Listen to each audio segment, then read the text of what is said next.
నుంచి చెప్తూ వచ్చాం. మేము అధికారంలో ఉన్నప్పుడు కూడా చంద్రబాబు నాయుడు గారు ఫాల్స్ ప్రామిసెస్ చేస్తూ ఉన్నారు.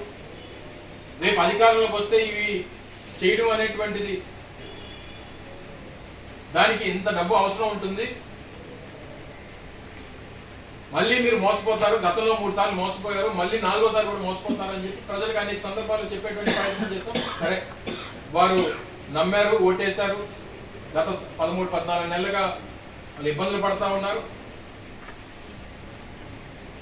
ఫైనాన్షియల్ ఇయర్ సరే 2024-25 పుష్కాకే అయిపోయింది.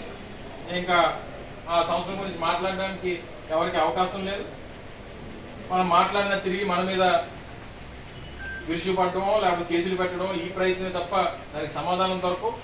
కొన్ని 2025-26 ఏదైనా ఇస్తారని చెప్పని అనుకొని మొత్తం టోటల్ ఫైనాన్షియల్ ఇంప్లికేషన్స్ చూస్తే ఆడబిడ్డ నిధి కింద వారు చెప్పినటువంటి దాని ప్రకారం 18 నుంచి 59 సంవత్సరాల వాళ్ళకి డబ్బు ఇవ్వాల్సి వస్తే దగ్గర 1,80,00,000 మంది ఉన్నారు, 32,000 కోట్లు కావాలి. దాన్ని అడిగితే ఏమన్నారు, P4 కదా ఏదో మరి P4కి లింక్ చేస్తామని చెప్పారు.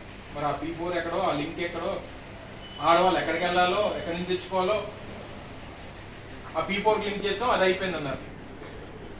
అన్నదాత సుఖీబాబు కింద 10,700 కోట్ల రూపాయలు 50 లక్షల మంది రైతులకి, అది లేదు. నువ్వు చెప్తూ కానీ అన్ని తర్వాత నువ్వు డీటెయిల్స్ అన్ని మాట్లాడదు కానీ ఆయన తరఫున ఇది తల్లికి వందనం, పెన్షన్ ఇది అసలు టేకప్ చేయలేదు కానీ పెన్షన్ ఎస్సీ బీసీ మైనారిటీలు అందరికీ కూడా 50 సంవత్సరాలు దాటితే పెన్షన్ అన్నారు.